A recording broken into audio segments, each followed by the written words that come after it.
So greetings to you. Welcome to Uncensored Guyana.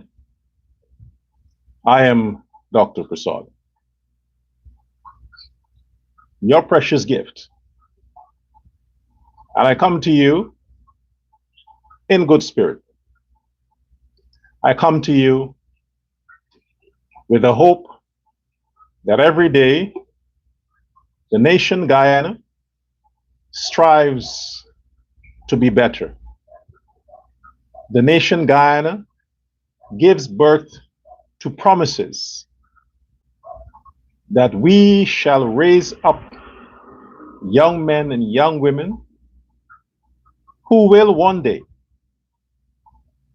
champion the cause for good and give us a reason to be proud of our politicians.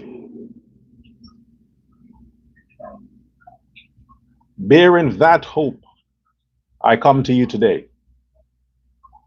And I thank you for your audience. Remember to subscribe to the channel. As you watch, click subscribe. And whatever else you can do to empower what it is I do, I am grateful for your support. However you can offer that support, I am grateful for that. For all the persons who have called to make contributions, donations, and things like that, I am grateful. Truly must keep the wheel turning. For me to give to you, you give to me, which is replenishing. You replenish the well so that it can always run over with your messages, with the water of truth, the water of fair, the water of justice comes pouring out on this platform through me, your precious gift. Remember, I'm credible. I'm trustworthy. I am the individual that you must put your support behind. You must rally behind. Because I stand with you and for you anywhere you are. I'm not going to wait until I'm in government then to solve your problems. I would solve it the best way I can. So when I get there, there wouldn't be much to be done. The job, the work begins now. Whatever issues you have, you share it. Let me know so I can represent you. I can help you. I can be your voice. I have no friends in government. I must let you understand that. I have no friends in government.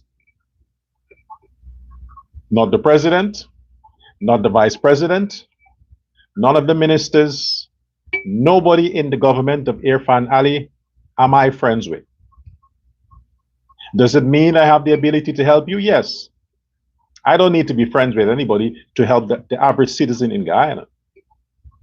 Send me a story. Let me know what's affecting you, what's bothering you. And if you are someone who subscribes to the channel, if you are someone who makes regular contribution, I'll give you priority. You have priority. You can call me anytime and discuss your issues. Because at the end of the day, my election campaign never ends. I will continue to campaign day in, day out for the trust, the support, and the belief of my fellow Guyanese. This is not a one-time thing, and when I get what I want, I forget about you. I am always and every day are going to campaign on your behalf on this and other platforms. You can be rest assured that I, Dr. Prasad, do have your back. And it is necessary that I say this. Because this is the stereotypical thing that a lot of us are programmed by, that we are shut into a certain idea and model as to how society is, that anything that does not reflect or resemble that idea that we have in our heads, it seemed to be strange. Let me tell you what is strange. A man thinking he can be a woman. That is strange. A woman thinking she can be a man. That is strange. But me, as in the illusion you see of a Negro having or carrying a name Prasad, is not strange. There is nothing strange about it. I've said before, you are raised with this kind of partisan, societal, cultural nonsense to think that it's all about partisan. You partition people. You have a Christian name. If you're black, you're supposed to have a Christian name.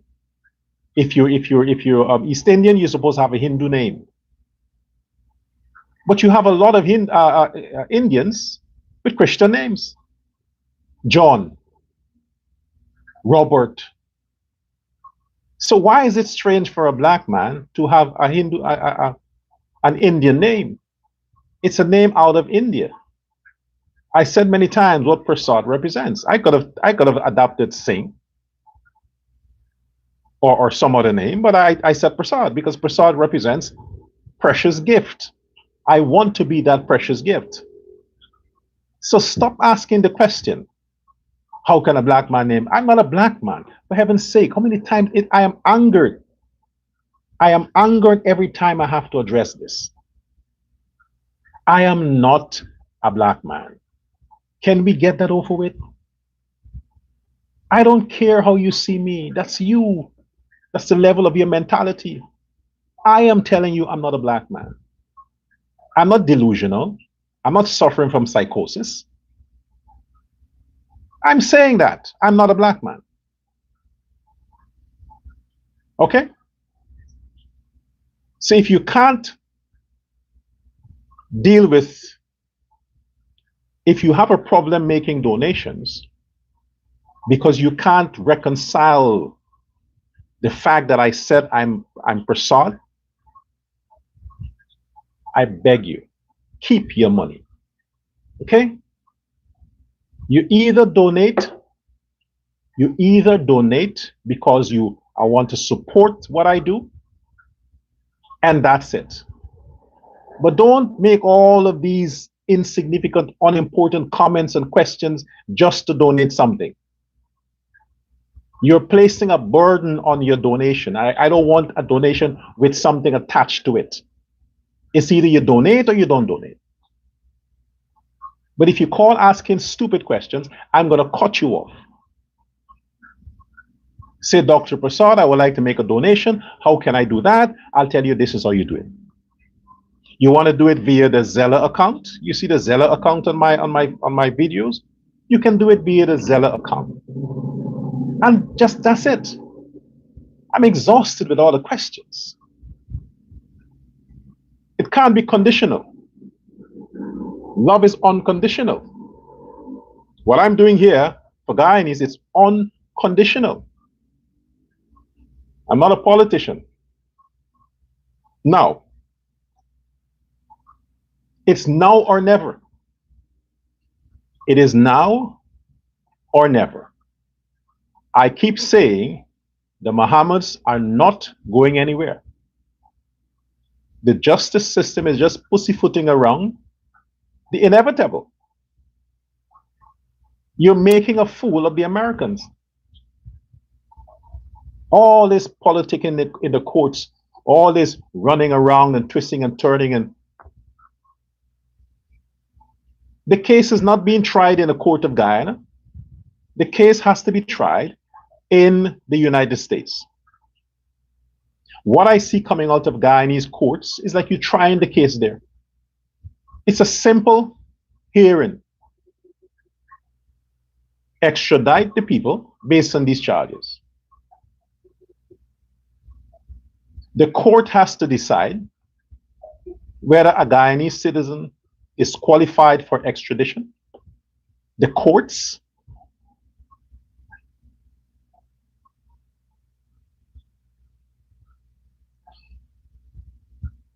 Anyway,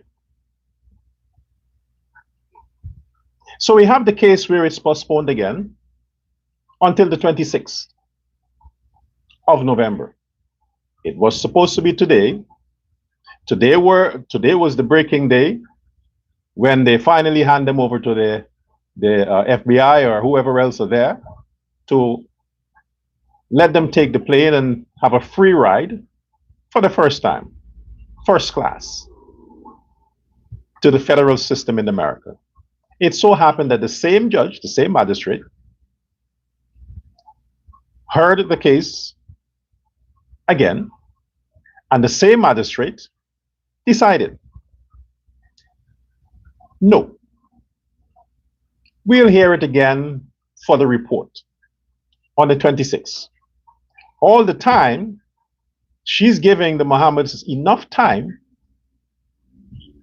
to develop their strategy and get whatever the weapons they need. And when I said weapon, I mean to use against the justice system in the courts. And then the 26th comes and some loophole again, then she postpones it. Or matter of fact, it's the end of the session for the year, next year again. They have a wonderful Christmas in Guyana, and then next year comes, it's postponed again. And then we have 2029 elections. And this time, the only way the PPP has a chance to win the elections in 2030, remember, President Ali will not be seeking a third term. He can't. Whoever else is going to come, we don't know. My sources told me that it's Priya Manikchand. Priya Manikchand will be the presidential candidate for the PPP 2030. Oh no, it's not Anil Nandalal. Come on. Come on. Anil Nandalal. Hell to the no. If Anil Nandalal somehow is elected chairman of the PPP, and in so doing, he's a candidate for the presidency 2030. That's a sure loss. You are giving it free to the Mohammeds. You're like, hey, you know what, Azruddin, take the presidency. That's a conspiracy to give the country over officially to the Mohammeds if Nandalal is a candidate. That should be a hell to the no. But I heard otherwise. I heard that Priya Manikchand would be the presidential candidate for 2030. So if you don't extradite the Mohammeds, you're screwed. A lot of people are going to just throw their support behind Azruddin Mohammed because, after all, the Guyana government, under Anil Nandalal, with the advice of the president, I suppose, and the vice president, dropped the legal proceedings against the Mohammeds via GRA. The government's prosecutors decided to drop the 191 billion, mean all the charges against the Mohammeds. They dropped it. Over 191 billion Guyana dollars. They dropped it. Case dismissed. And this is the excuse that they use. Well, at least the government is doing its part to help with the extradition.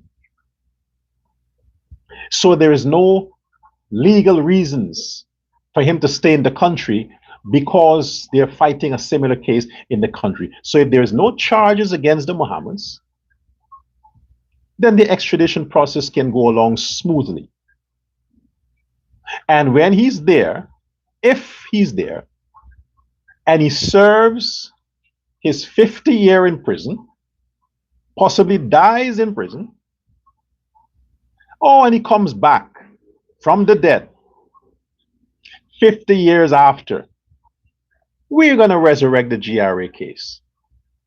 If Guyana still exists, and we can collect with interest the 150 billion, 190 billion Guyana dollars. That's how we plan to play this out. So we're just dismissing that. No more court cases for the Mohammeds. They can forget about that part of it. Now they only deal with going to court to fight the extradition. And if they win the extradition, you can't just go back and pull up cases that was already canceled, dismissed. It's done. Then the Mohammeds have nothing against them. No case against them. The extradition is squashed. They're free to travel. They're free to do business. Everything is restored. What you going to do now? Try to find something that you probably didn't charge them with to come back with and say, hey, no, we're going to start this case all over again. No, man. I am an idiot of the law. And my idiot mind of the law tells me that's bullshit. It tells me that is some propaganda bullshit. 190 billion, you dismiss. Forget about it. Don't worry about it. Because we want to facilitate the process. So you're telling me, if the Mohammeds were in the courts for murder, for something else that was not tied to the GRA, all of those cases would have been suspended because he has to be extradited?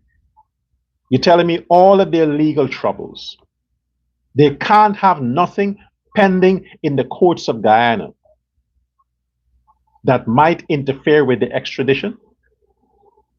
Is that it? You have a case right now that is interfering with the extradition. That's the bail hearing. That is interfering with the extradition. Why can't you just cancel that too and let the man just go on to the US? Call that off as well. It's a waste of time. You're wasting money on prosecutors to handle this case in the courts. The judge, the magistrate told you quite fairly, I put them on bail for 150,000 Guyana dollars. You bring them again before me. I didn't ask for the case. I'm not the boss. I have a higher boss. And the fact that I am still dealing with this case, it means that my ruling matters. It means that somebody wants these people to stay in Guyana. Because if you suspected that I'm compromised as a magistrate, or I might be taking bribe, or the Mohammeds have something on me, or something of that sort, and you still send the case to me, then I'm free to rule however I wish. And the next time I will say, at this moment, based on the evidence that brought before me, I declare that the Mohammeds are ineligible for extradition. Therefore, case dismissed. What then? The Americans have to reapply with another warrant, another order. Then you have to rearrest them, take them before another magistrate. Because that is what's going to happen. That is what is going to happen. This can be prolonged and prolonged and prolonged. And before you know it, he might well himself write directly to President Donald Trump and ask for immunity. He can just bypass all of the loopholes or whatever court system. And his people can go to the American White House and lobby the president, make their case before the president, and do whatever has to be done. Then the next thing you hear, The federal court in Florida withdrew the case, and it's over with. No case in Guyana, no case in the US. That shit happens. Oh, it does. You don't think so? It happened many times before. Many, many times it happened. As a matter of fact, Syria, the current president of Syria, Al something, he was in Gitmo, he was in federal prison for terrorism. He was sanctioned, arrested, put in prison for his ties to ISIS and 9/11, all these things. He was in prison. Somehow they made a deal. The Syrian president got overthrown recently, and the same man who was also behind a jihadist group or terrorist group, whatever it is, same man now is the president of Syria. And to make it a bit more exciting, he is scheduled to visit the White House to have a meeting with the President of America, Donald Trump, the first Syrian president in the history of Syria is going to be in the White House. A former terrorist, a former prisoner for the FBI, a former federal inmate in America, all of that. And you would think he ascended to the throne of president and now complimented with visiting the White House. I know what they're saying. Oh, well, geopolitics. It is a strategic partnership and alignment, peace in the Middle East, peace with this and peace with that. They would give you all the reasons why it happened the way it should and why they allowed it.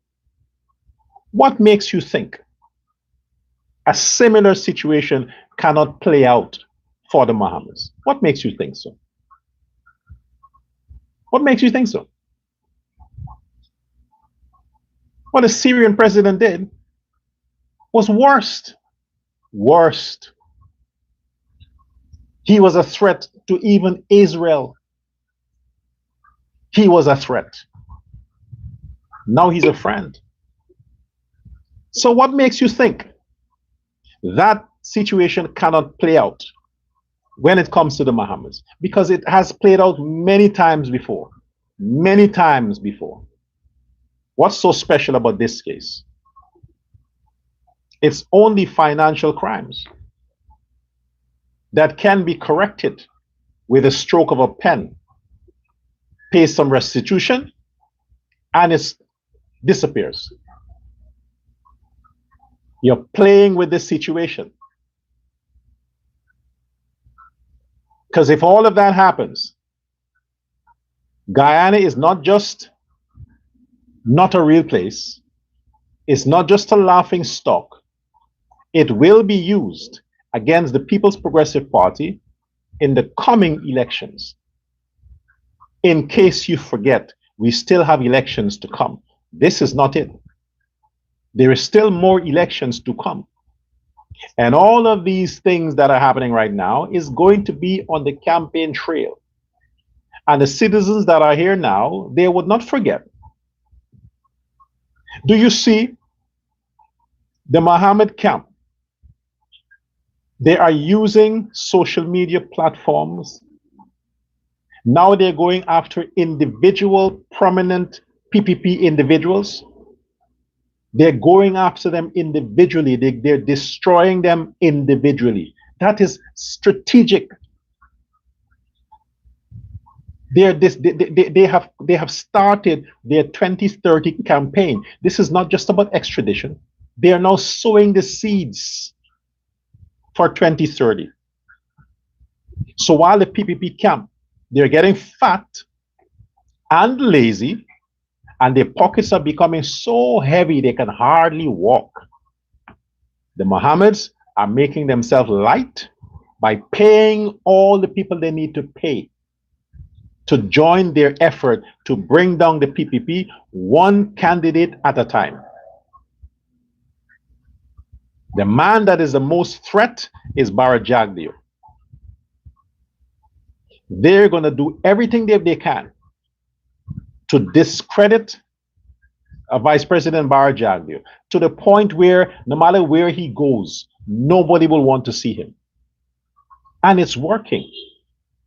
It is working. You have sites that are not even linked to Guyana.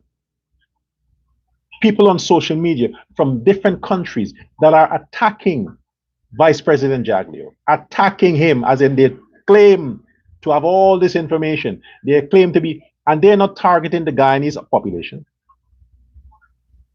They're targeting the population in their country.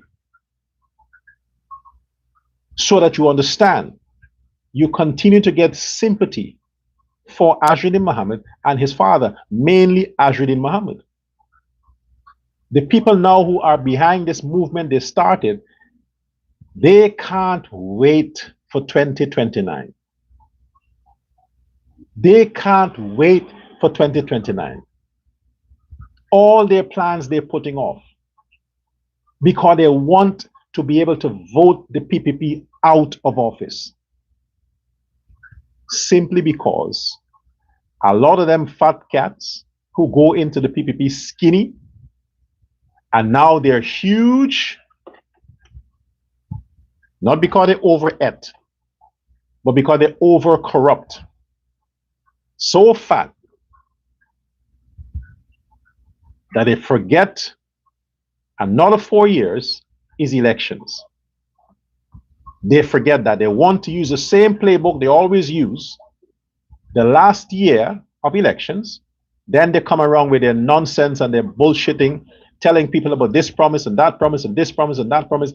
That's what they're waiting for. But the Mohammeds never stopped their campaign. They continue to do it. And they are growing and they are growing and they are growing every day. So the more pressure they get is the more they grow. The Americans are opportunists. I've said this many times. When they look at the situation and they realize 60% of the Guyanese population is behind this one man, and of that 60%, 90% are young people, and the Americans want to penetrate the young people, who do you think they're going to throw their support behind? The same man that they're sanctioning. They would find a way to change all of that because they want to get to the young people. And the man who they can get to the young people via that man, he's the one they're going to support. Are you forgetting history, man? This shit always happened. Look at Burkina Faso, man. Look at Burkina Faso.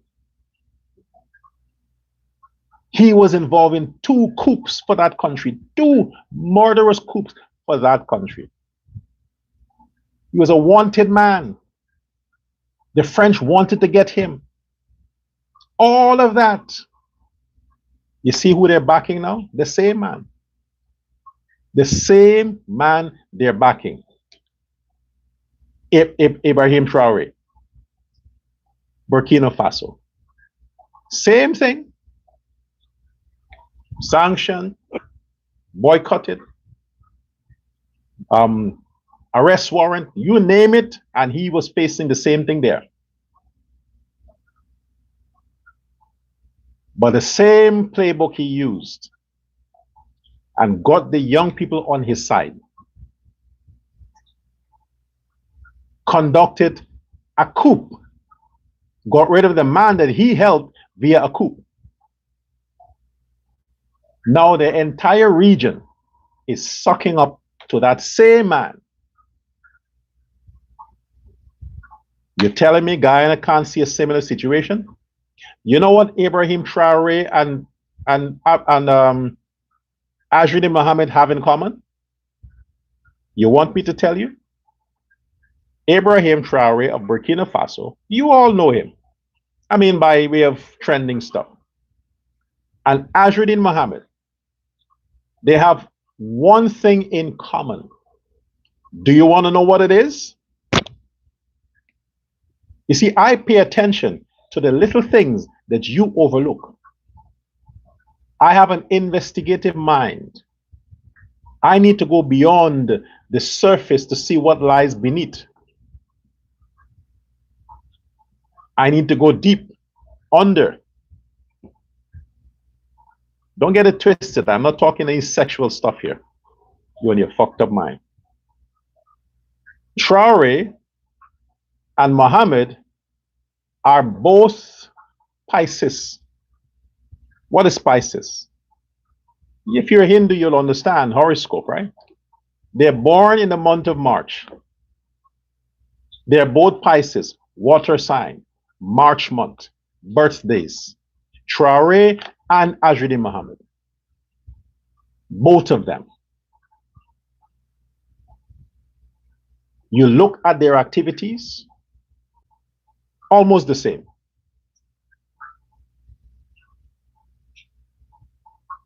When you look at that, you understand people. You understand what's possible, how far they will go, and how they will compromise. The same way the Traore guy compromised with the Americans and all the others, Mohammed will do the same. Because Pisces do that. That's what they do. They compromise. Now, these are the things that the people who control the world, the Illuminati who controls the world, who controls presidents, who controls leaders, who reshape society, they make decisions and they choose candidates based on their horoscope. They know what direction they will go in. They know how to get them to achieve stuff. Let me slant this. George W. Bush, the former president of the United States, George Bush, what he did in the Middle East with Saddam and the others, no other president could have done it. It took him, not because of his name, but George Bush is a Cancerian. July, horoscope, Cancerian. Why is that peculiar? Because of all the signs that are there, when you're talking about a war, a devastating war that finishes the job, you need a Cancerian for that. Other signs, different results. But what they wanted to achieve in the Middle East, with all of these people who thought they're invincible, it had to have taken an American president that was born in July. Many others tried to do it before him. Only Bush could have done it. Because by character, July people never finishes until the job is done. That's it. They don't have time to procrastinate and wait and think it over. They're impulsive. That's July people. Oh, I would know because I'm one.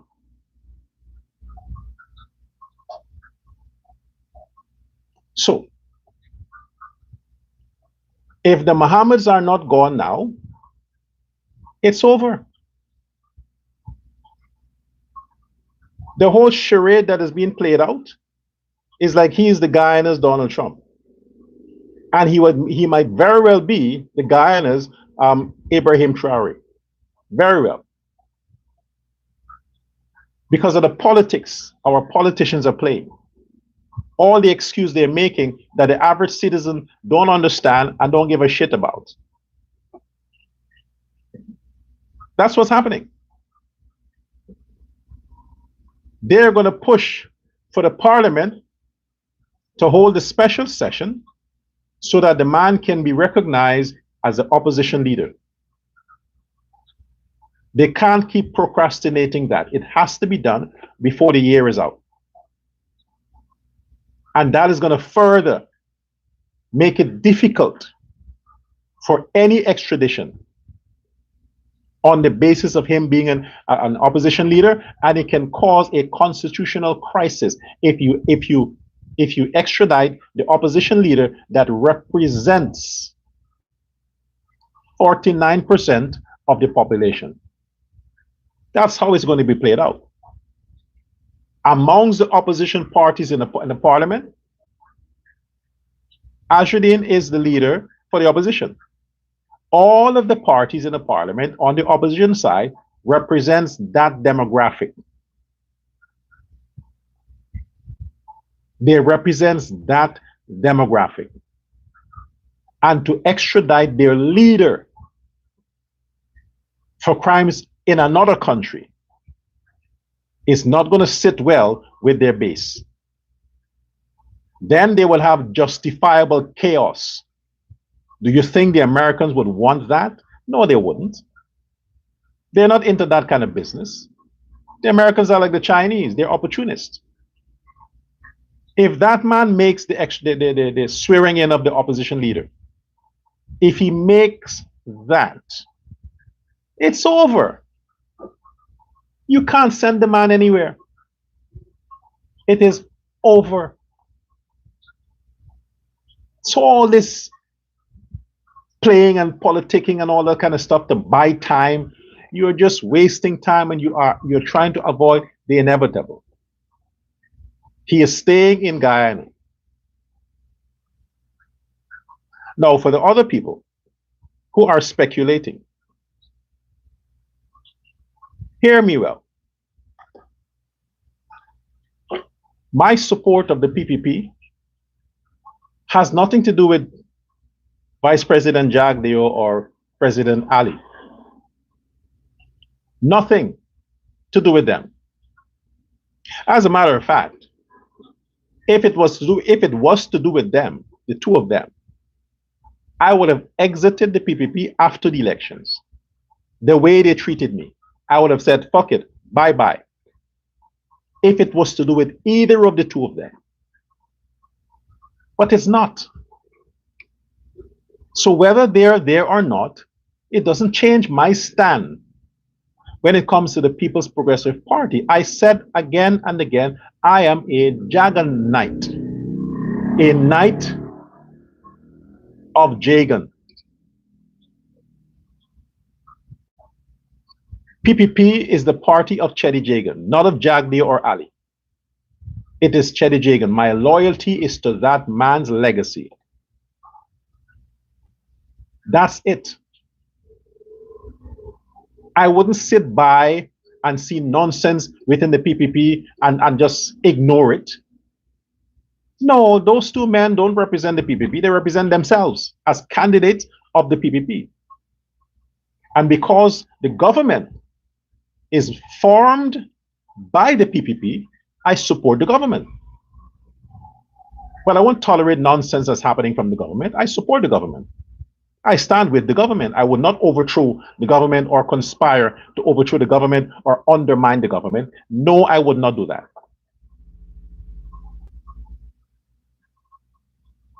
That's not my style. So it may seem like I'm talking in favor of the Mohammeds. I am not. I am just exhausted with all the politicking that's coming from the party members. I mean, government officials. So I'm saying, if the government has any balls, show it. If you know the Mohammeds are not going anywhere, are going somewhere, then send them. We're talking about due process. What due process? You own the courts. You have the Ministry of Legal Affairs. You have the Ministry of Home Affairs. Tell me how this is not within your reach. Tell me how. The Attorney General is advising the president on matters that concern the legal aspect of what's happening. Then if the Attorney General is a lame duck, then get rid of him. Because he's not advising the president properly. He's the advisor to the government. The head lawyer, the lawyer in chief, the head of the prosecutors. So if he's always appointing lame prosecutors and he has no influence over the judicial system, get rid of him.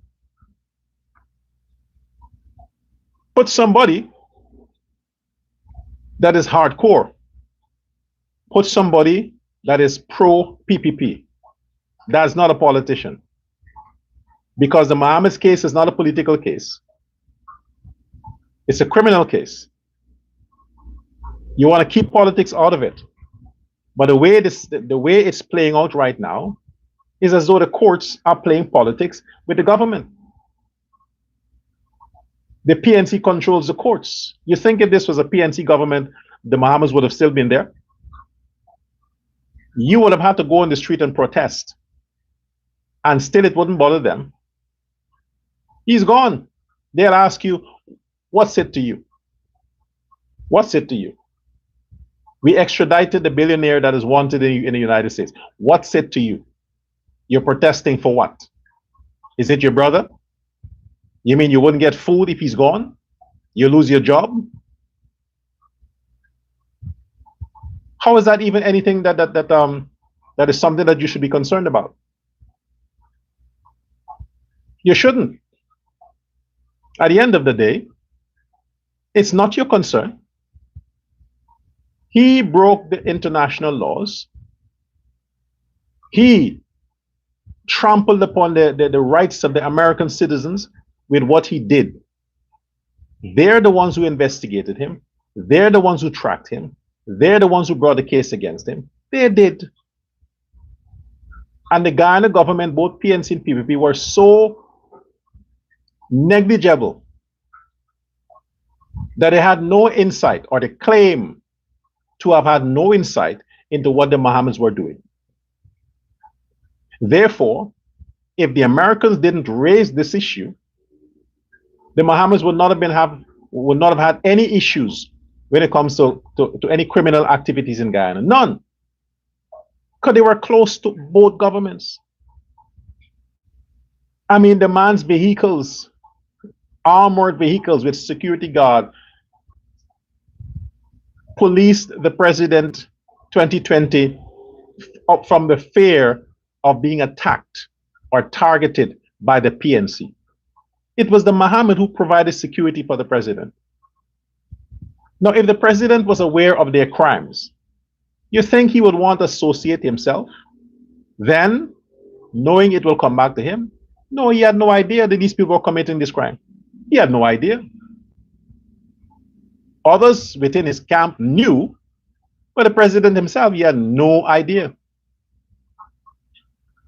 He was on a need to know basis. And that he didn't need to know until after. Then he realized, oh shit, I was hanging with a criminal all the time. But it's not his fault. It's the people who kept it from him, who encouraged the crime, the corrupt government officials.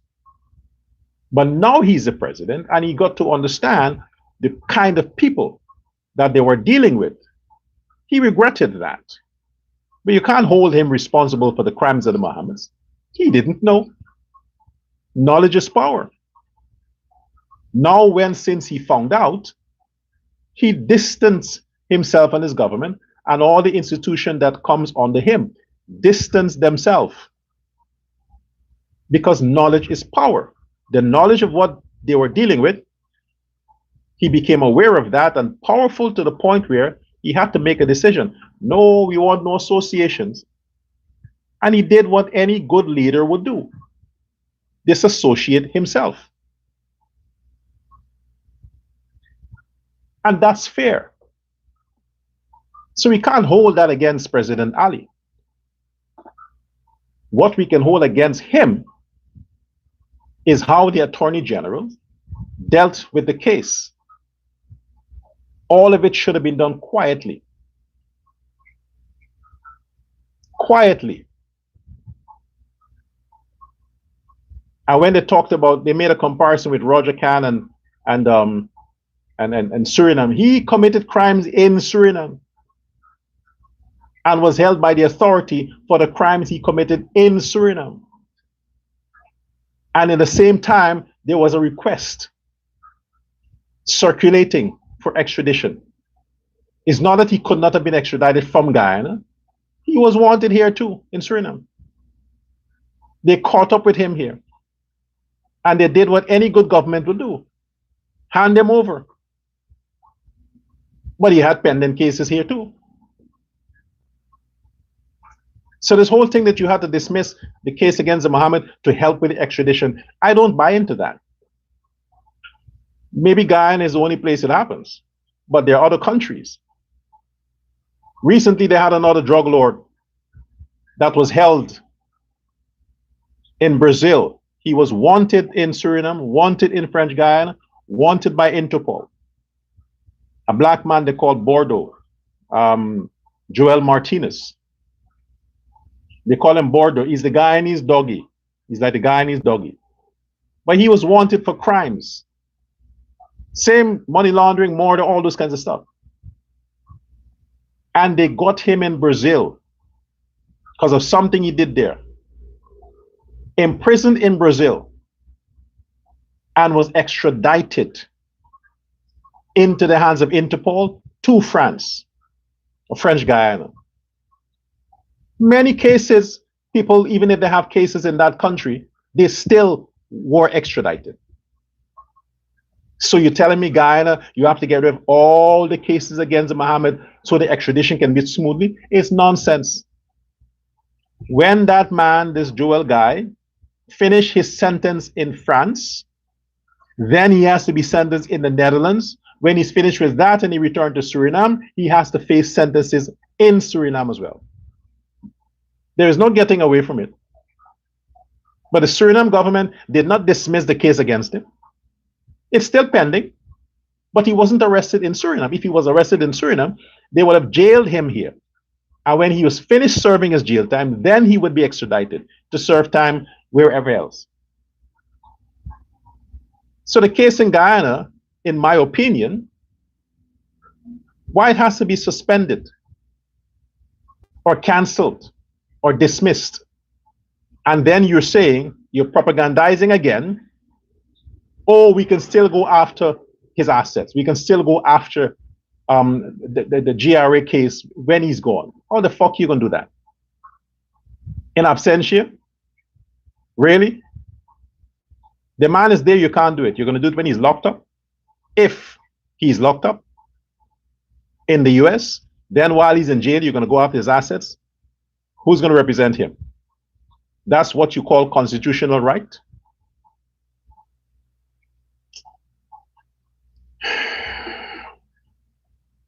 Listen,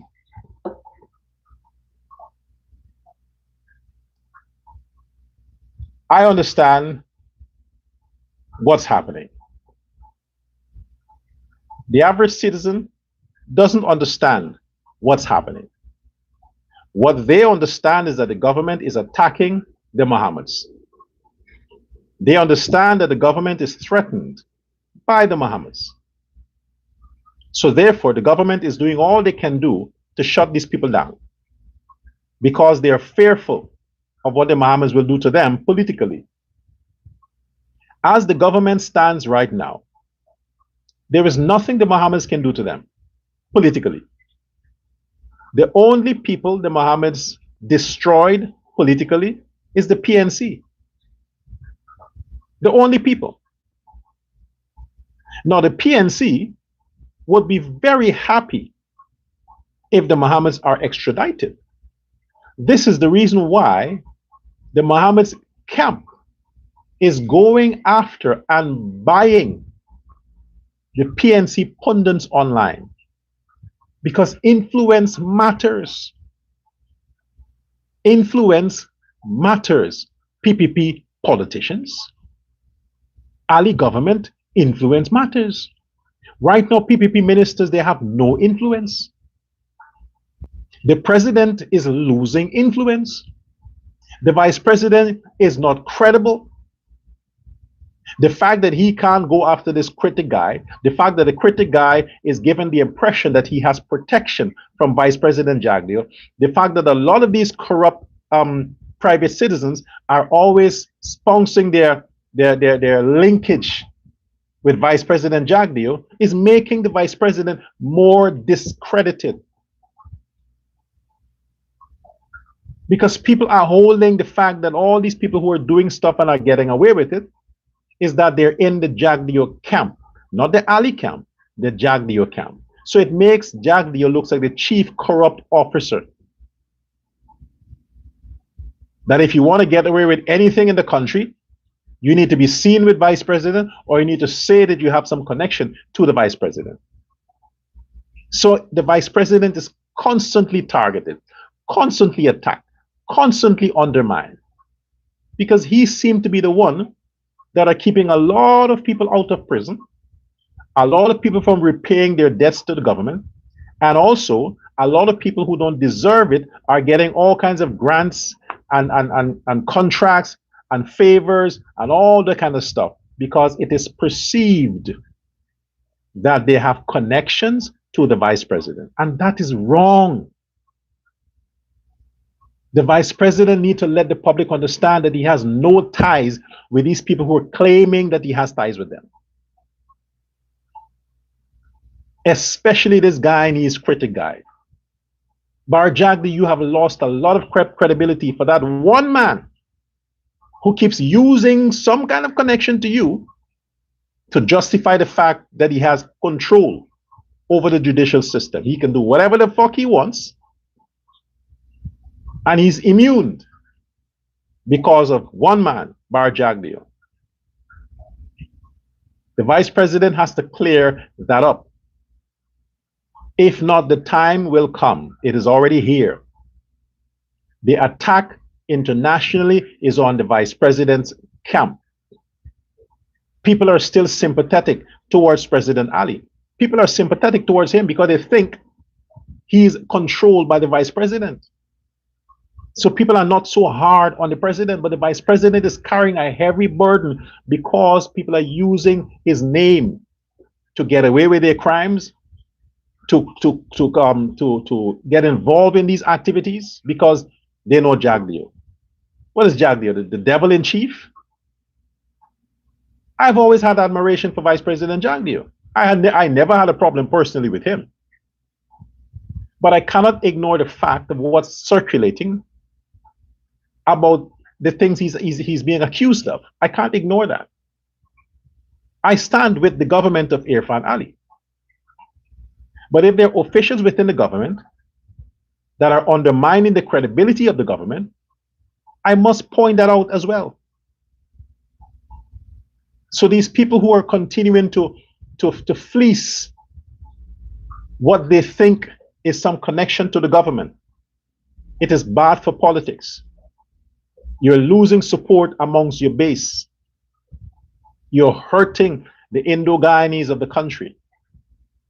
The PNC split between the Win Party and the PNC Party. But the Indo-Guyanese stands in solidarity with the PPP. You can't allow one man to destroy that. They still have sympathy for Bar Jagdeo. But you can't be arrogant about it, Bar Jagdeo. Don't take those people for granted. The Mohammed should have left the country a long time.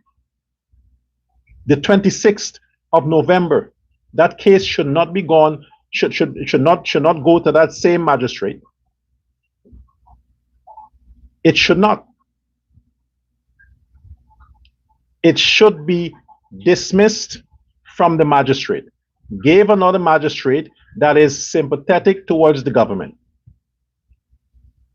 It's not political, it has to be political. Otherwise, the Mohammeds are going to stay in Guyana. When they get their swearing in as the opposition leader, then you're screwed. Then shit is over. That is onward 2030, we come.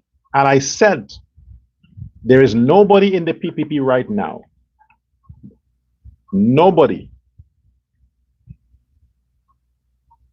that can beat Ashruddin Mohammed in the next election.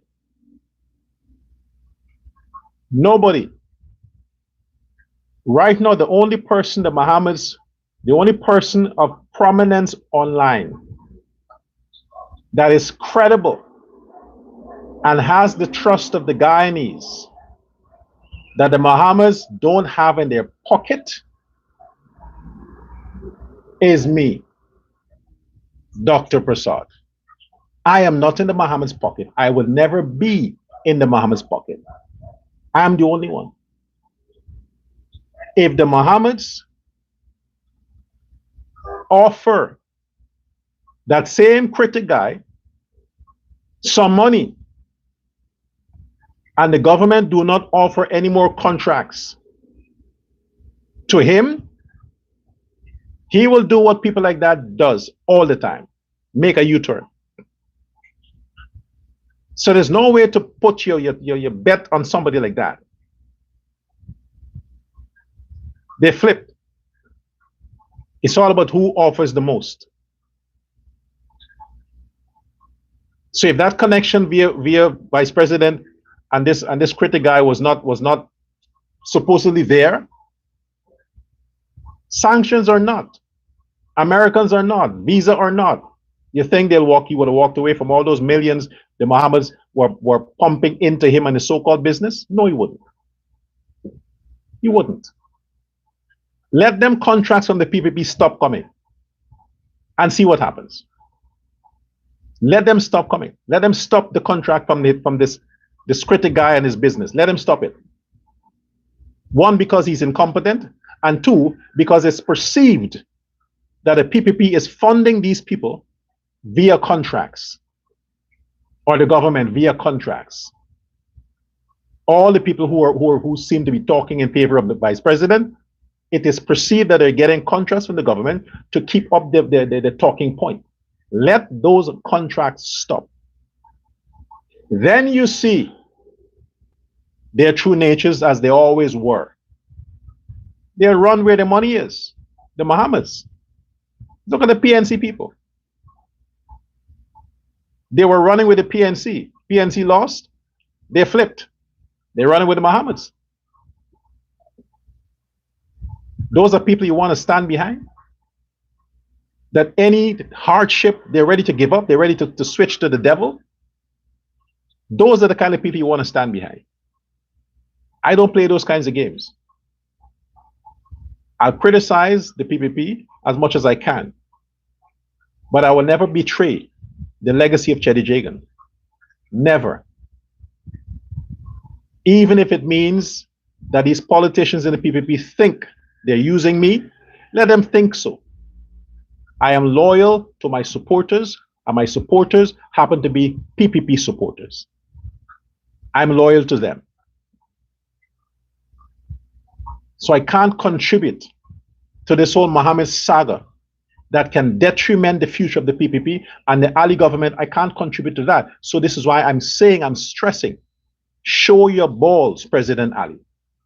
Use your powers as a president to get these people out of the country. Get the Mohammeds out of the country. Let them face their judgments there. Let the opposition choose another leader. But if you convene any parliament for them to select him as opposition leader, we know that that's gonna, you gotta say bye-bye to extradition. Let him go and face his crimes, man. It's prolonging for too long. It's too going and coming and circles and circles and circles. The bail hearing is, should he be extradited, yes or no? Yes, extradited. All the requests is legitimate. Everything you got, now you get from the Secretary of State, you get the American, I mean, all of that you get, and the judge, the magistrate still postponed it, recall it as another date. Then 26 is what? You want a report on what? On what? Then after the report, she would have to reschedule another date for her verdict. And that's going to be next year when the court system convene again, sometime in February. In the meantime, he is free to roam, enjoy his Lamborghini, enjoy all the things he needs to enjoy. He's free to do that. Merry Christmas. You got a Christmas gift thanks to the judge, the magistrate, who is allegedly controlled by the opposition. Everything I'm saying is allegedly. Let the magistrate understand that. I'm not pointing a finger, I'm saying allegedly.